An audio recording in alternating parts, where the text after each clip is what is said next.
The On Cloud Monster Max builds on the original success of the Cloud Monster, but this time coming in with more cushioning, more stack, and no speedboard. This is On's most cushioned daily trainer yet, and I'm Brandon with Fleet Feet, and let's break this shoe down.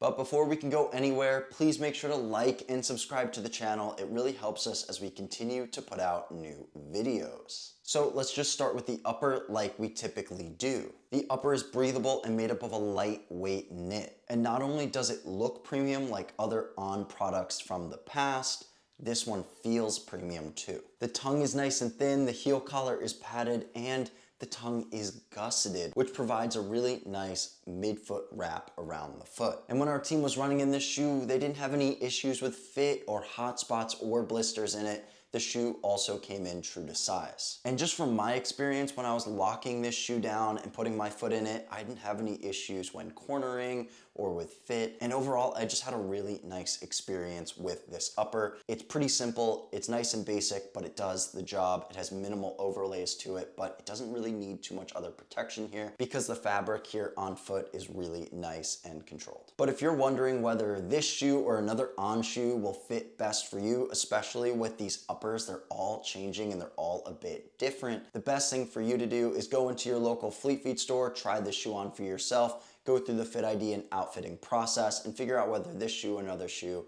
is gonna fit best for you. So let's move down to the midsole because that's really where the big story is here with Cloud Tech Phase, which has nice cushioning, it's soft in the heel and firmer up front for a really nice smooth ride. And like I mentioned earlier, there isn't a speed board in this shoe, but we found that it still is really poppy and it has some nice durability to it and it's stable. And one of the big changes from the Cloudsurfer to the Cloudsurfer Max, other than the fact that there's more of the midsole and more stack height in this shoe, the Cloudsurfer Max is more flexible because it doesn't have that speed board technology. So it does feel really nice on foot. It's not a rigid shoe by any means. And some people might be concerned about that. They may have really liked the speedboard technology and how stable it made them feel. Well, On has actually been able to solve for something like that and create stability through cradling up and building out the sidewalls of the shoe so that way your foot just sits really nicely in the midsole so you don't have any issues with stability. And what this shoe really provides is a really deep underfoot feel, and so it kind of just hugs your foot in place. And I know I keep mentioning how much more stack there is in this one to the Cloudsurfer. There's 6 more millimeters of stack in this one. And the drop of the shoe comes in at 6 millimeters with a stack height of 37 millimeters in the heel and 31 in the toe. And now let's just move on to the outsole, and the outsole has some really nice durable outsole rubber coverage. And like other previous On shoes in the past, there's typically an area for the exposed speedboard.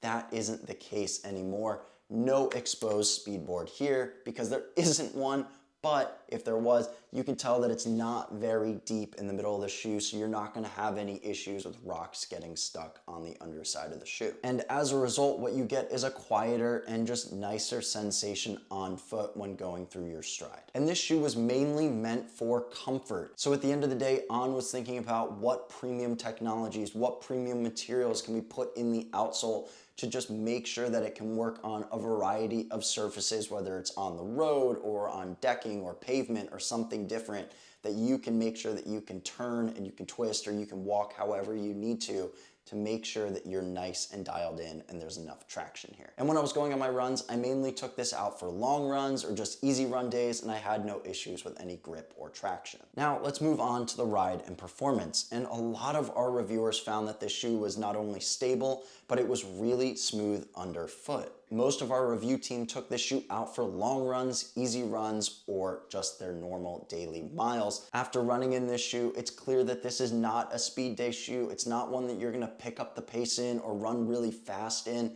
It's just a really nice, accommodating walking or running shoe for most of your daily needs. Some of our reviewers, even the ones who enjoy those high performance feeling shoes, did enjoy this one and actually said that they did like the clunkiness or maybe just the overall build for a change. and they just found that it was just nice to have something in their arsenal that was just a little bit more cushioned and just more maximal in feel. And where most of the magic came from that responsive and trampoline-like feel, really came from the heel.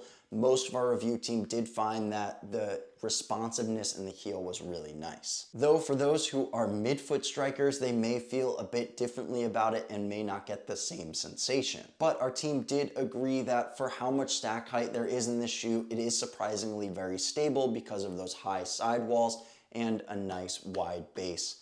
And just this midsole that just keeps up and holds together really well. And for the weight of the shoe, the men's model comes in at 10.3 ounces or 292 grams, or for the women's model at 9.2 ounces or 262 grams, and at a price point of $180. But the big question is the On Cloudsurfer Max best for you? And if not, who is it really best for? Well, it's really for someone who's prioritizing long run days, easy miles, and just daily training work throughout their schedule. This isn't a shoe that I would recommend for premium faster days. I think On has a lot of really nice, fast, and lightweight running options and racing options. This is really made more for daily training miles. If you're someone who loves to walk and you're just looking for all-day comfort and a really nice lifestyle shoe, the On Cloudsurfer Max also checks that box. This is great for someone who prioritizes style and comfort as well as function. And this is also great for anyone who's training for their first marathon or half marathon. And if you haven't already, you should check out Fleet Feet's On Fall half and full marathon training programs that we're offering both virtually and in stores at the local Fleet Feet near you. But if you want to learn even more about this shoe or other On products, you can check them out on our written review on the blog at fleetfeet.com,